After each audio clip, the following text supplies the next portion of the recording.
글로벌 증시 마감 시황 전해드리겠습니다. 뉴욕 증시의 흐름 전반적으로 안 좋았습니다. 특별하게 기술주가 안 좋다거나 아니면 경기 민감주가 안 좋다거나 이런 게 아니었습니다. 3대 지수 종가부터 체크해 보시죠. 지금 앞서서 이제 경기 인플레이션이 조금은 눌릴 수 있다라는 내용에 따라서 지금 나스닥 지수 같은 경우에는 1.2% 상대적으로는 좀 선방을 한 모습이었고 대형 IT 종목들도 다른 종목들 밀린 거에 비해서는 덜 내려갔습니다. 하지만 미국에서 제일 중요한 게 소비죠. 이제 소비가 약해졌다는 이유 때문에 다우지수에서는 우려가 더 컸습니다. 경기 민감주 중심으로 1.8% 하락했고요. 33,200선까지 다시 34,000선 밑으로 내려온 상황입니다. 자, 종목, 섹터와 업종별 흐름 체크해 보겠습니다. 전 섹터가 다 내려갔습니다. 1.5%대의 하락률을 보여줬었는데요. 가장 이제 그나마 선방을 했던 게 서비스하고 IT. 그러니까 앞서서 나스닥이 상대적으로 덜 밀렸다는 것은 이 섹터들이 좀 덜 하락했기 때문에 그렇게 된 것이고요. 장 초반에 상승할 때는 상승세도 좋았습니다. 하지만 시장 분위기에 따라서 눌렸다 정도로 해석해 보시면 되겠습니다. 자, 그런 가운데 가장 약했던 것이 필수 소비재입니다. 2.6% 밀리는 그런 흐름이었었는데요. 아무래도 이 소비 부진에 대한 그런 시그널이 나오다 보니까 관련된 종목들이 큰 폭으로 하락을 했었고, 코스트코라든지 월마트 이런 종목들이 낙폭이 좀 세게 나온 상황이었습니다. 자, 이어서 종목으로 넘어가겠습니다. 이렇게 전 섹터가 다 밀려다 보니까 당연히 종목들도 부진한 흐름이 나올 수밖에 없는 그런 상황인데요. 자, 대부분 밀렸습니다. 그런 가운데 위쪽에 포진되어 있는 대형 기술주들은 상대적으로 선방했습니다. 애플이 0.5%, 구글의 모회사 알파벳이 0.1%, 그리고 아마존이 0.6%로 한 약세 정도의 움직임을 보여줬습니다. 자, 그런 가운데 하나씩 좀 체크를 해보겠습니다. 금융주들이 가장 좀 많이 밀린 또 내용 중에 하나가 될 텐데요. 자, 어제 골드만삭스 쪽에서 어닝 쇼크가 나왔죠. 자, 그렇다 보니까 그러한 후폭풍도 있는 상황이고 경기 침체, 즉 소비가 잘 안 된다라는 그런 우려가 시장을 눌렀다는 겁니다. 그래서 국채금리 수익률이 큰 폭으로 하락을 하게 되면서 은행주 중심의 하락세가 나왔습니다. 이날 대형 은행주 중에서 제일 많이 밀린 거는 JP모건 체이스가 3% 밀린 거고요. 그리고 중소형단, 그러니까 지방은행들의 흐름들도 상당히 안 좋았습니다. US뱅코프, PNC 파이낸셜, 트러스트 파이낸셜 코퍼레이션 모두 다 적게 내린 게 4%입니다. 그 이상의 밀림을 보여주게 되면서 이날 은행주들의 흐름이 특히 안 좋았다는 점이고요. 그리고 상대적으로 선방을 냈던 대형 IT 종목들 중에서도 악재는 있었습니다. 대표적으로 마이크로소프트가 가장 많이 밀린 편이었는데요. 1.8% 하락했습니다. 비용 절감을 하기 위해서 10,000명 정도를 자른다라는 그런 내용에 따라서 악재로서 조금 더 작용을 하는 흐름이었고요. 이렇게 소프트웨어의 대표주가 이렇게 밀리다 보니까 이쪽에 포진되어 있는 소프트웨어 관련된 종목들도 투자 심리가 그닥 좋지는 않았습니다. 자, 이어서 반도체 넘어가겠습니다. 약간의 제조 회사들 사이에서는 혼조세가 나와줬고 장비 쪽에서도 어플라이드 머티리얼즈 정도만 상승하는 그런 내용이 되겠는데요.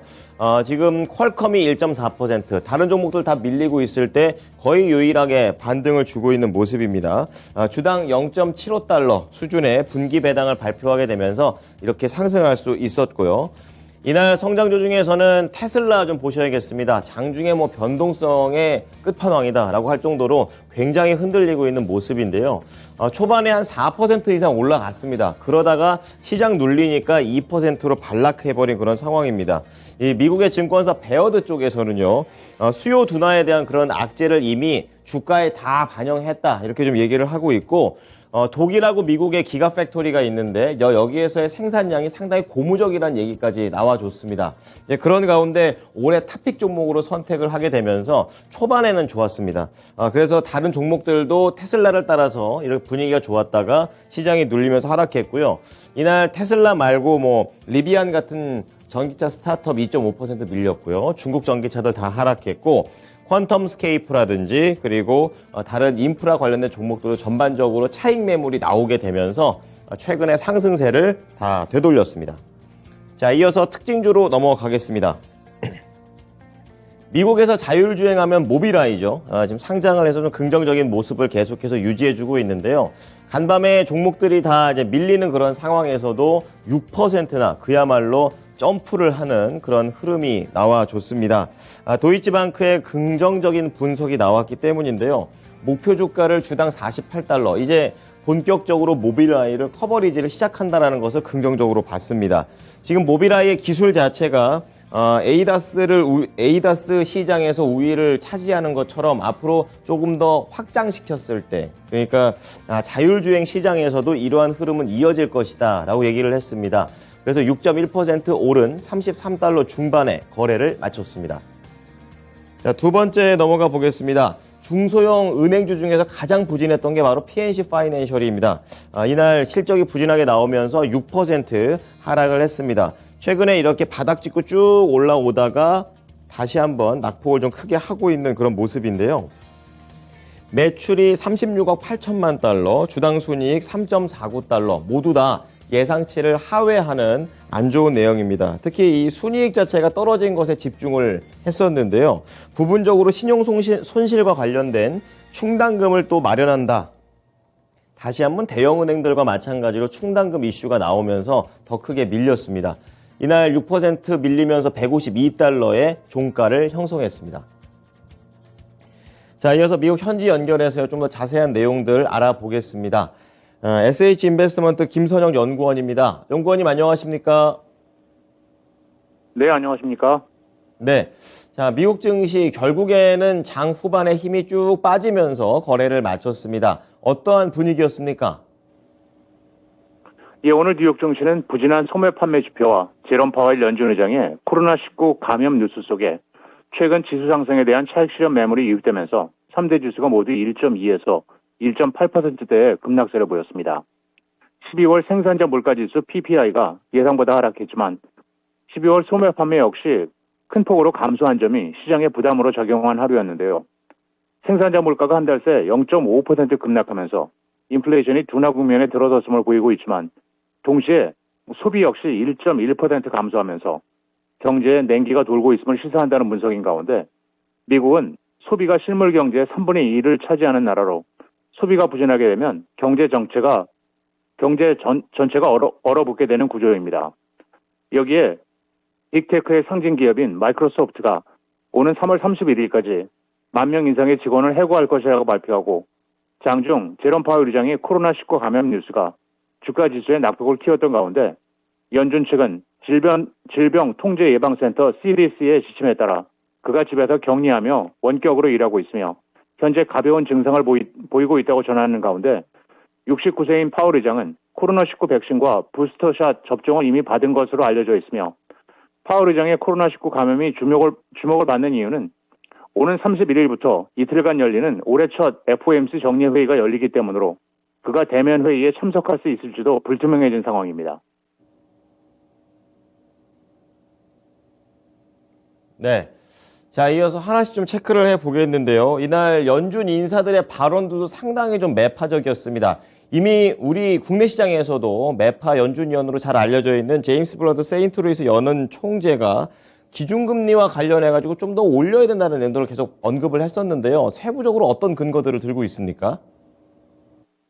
그렇습니다. 연준 내 매파 인사인 제임스 블러드 세인트루이스 연방은행 총재가 현재 정책이 제약적 수준이 되려면 금리가 5%를 넘어야 한다고 주장하고 있습니다.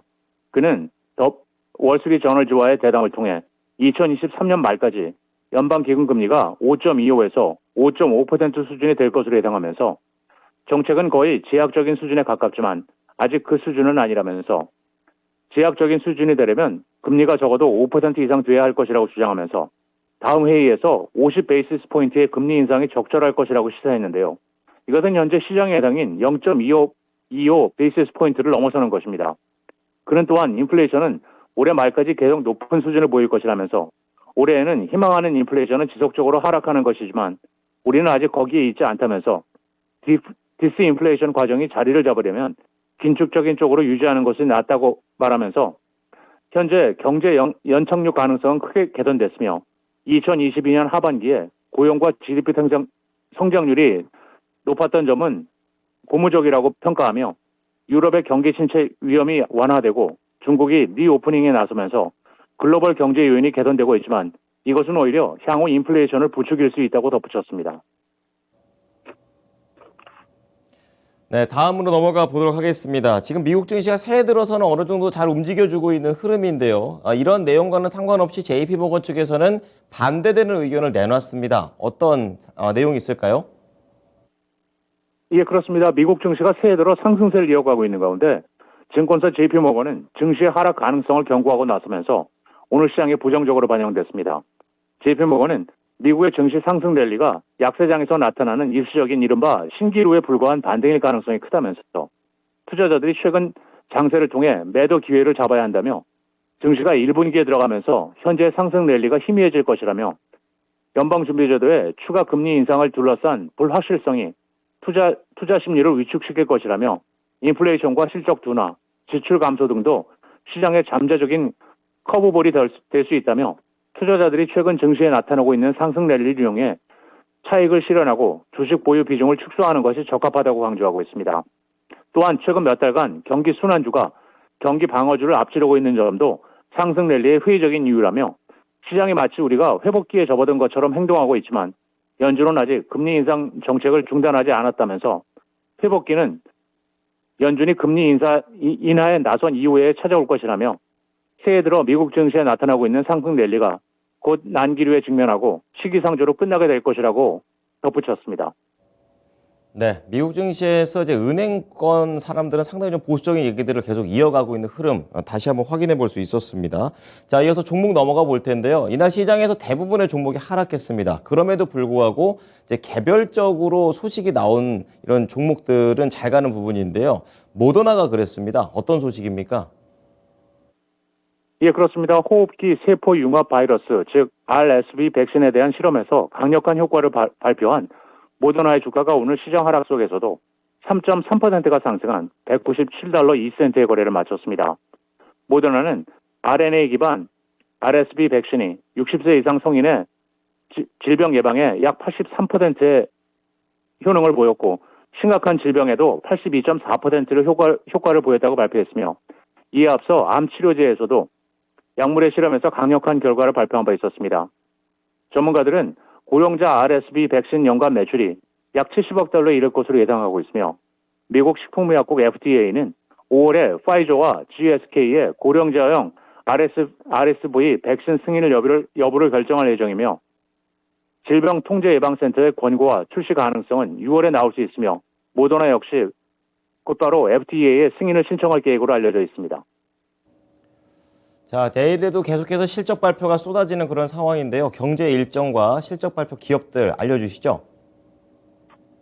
예, 마지막으로 내일은 연방 상무부의 12월 주택 착공과 건축 허가 건수, 필라델피아 연방은행의 관할 지역 1월 제조업 지표, 노동부의 주간 실업수당 청구 건수가 발표되며 다우지수의 구성 종목인 프록터앤갬블을 시작으로 넷플릭스, 어메리칸 에어라인, 노던 트러스트, 쇼 커뮤니케이션스, PPG 인더스트리즈, 페스터널, 코메리카 잉크, 키코프, 커머스 뱅크 쉐어스, 그리고 뱅크 오브 캘리포니아가 지난 분기 실적을 발표합니다. 네, 지금까지 SH인베스트먼트 김선영 연구원이었습니다. 연구원님 잘 들었습니다. 네, 감사합니다. 미국에 이어서 유럽으로 넘어가 보겠습니다. 유럽은 방향성이 애매하게 나온 흐름입니다. 이날 독일 닥스 지수 그리고 영국의 푸츠백 지수만 하락을 했고 프랑스는 강보합권에서 거래를 마쳤고요. 뭐 보시다시피 상승을 했든 하락을 했든지 간에 거의 보합권의 움직임을 보였습니다. 우선 긍정적인 재료는 유로존의 인플레이션 지표가 되겠습니다. 2개월 연속으로 이제 둔화가 되는 모습인데요. CPI가 전월 대비해서 0.4% 조금은 낮아지면서 개선세를 보였습니다. 하지만 이 내용과 관련해서도 깔끔하지가 않았던 게 영국 CPI 쪽에서는 계속해서 예상치에 부합을 했고 이 내용이 발표된 직후에 영란은행에서는 계속해서 지금 빅스텝을 더 이어갈 것이다라는 시장의 전망들을 계속 내놨습니다. 그렇기 때문에 경제 지표와 관련해서는 유로존은 괜찮았지만 영국 자체가 계속해서 부진하게 나왔다라는 점으로 해석이 됐었고요. 그리고 다보스 포럼이 지금 현재 계속 진행 중인데요. 경제 전망이 불확실하다라는 그런 인사들의 발언들이 시장에 악재가 됐습니다. 그러면서 호황제가 조금은 상충되는 흐름입니다. 자, 마지막으로 상품 시장 보겠습니다. 자, 유가가 80달러 찍고 다시 좀 내려오는 그런 모습입니다. 79.28달러, 1.1% 하락하는데요. 오랜만에 하락하죠. 이게 세어보니까 9거래일 만에 하락을 하는 그런 상황입니다. 세인트루이스 연은 총재가 매파적인 발언을 했고요. 이제 그게 위험 회피 현상을 불러일으키면서 달러 강세를 일으켰고 그 부담 때문에 유가가 이렇게 하락을 합니다. 그리고 구리가격 보겠습니다. 강보합권의 움직임을 보여줬었는데요. 아무래도 미국의 경제 지표가 안 좋다라는 점, 그리고 중국에서는 계속해서 문호를 열고 있는 점, 이게 서로 좀 상쇄가 되면서 조금은 상승폭이 줄었다 정도로 해석을 해보시고요. 금값 보시면 약보합입니다. 1,900달러. 하지만 여전히 차트로 보게 되면 굉장히 높은 수준을 유지하고 있는 모습이고요. 인플레이션 완화 소식 때문에 이날은 안전자산에 대한 그런 선호 현상이 줄어든 모습입니다. 마지막으로 국채금리 수익률입니다. 이 IT 기업들이 그래도 다른 종목 밀린 거에 비해서는 선방할 수 있었던 것이 바로 이 때문입니다. 무려 10년물이 16bp나 이렇게 하락을 하면서 3.3%까지 내려왔다라는 점 이날 시장에서 나와 줬습니다. 네, 지금까지 글로벌 증시 마감 시황이었습니다.